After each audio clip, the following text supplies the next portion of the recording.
ঘুম থেকে উঠে বললাম, আল্লাহ বিকেলের কিছু মা তো আমাকে খেয়ে ফেলবে।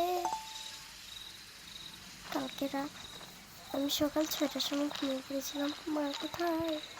মা মায়া দেখে বাসায় এলো, ভালোই হয়েছে, কিন্তু অনেক খিদে পেয়েছে, খাবো আমি।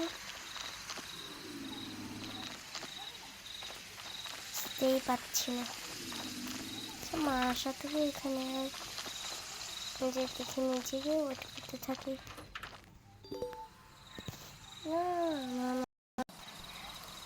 মা তুমি এসে পড়েছো? হ্যাঁ আমি এসে পড়েছি। কোথায় গেছো? পাশে বাড়ি আন্টি ওখানে গিয়েছিলাম। তার খিদে লেগেছে, তাতে ভাত দাও। আচ্ছা দাঁড়া দিচ্ছি, এখানে বস। উল্টো বসে পড়লাম নাকি?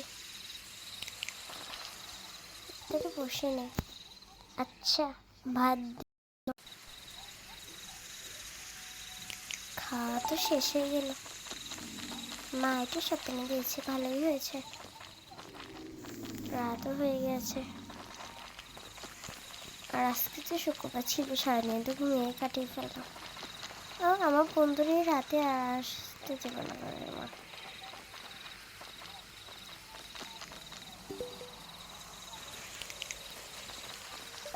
আমি এমনি বসে থাকি, আপেল খেতে থাকি, আর খেয়ে মনে হয় পেট ভরে। আপেলটা খেয়ে তো মজা এসে গেল।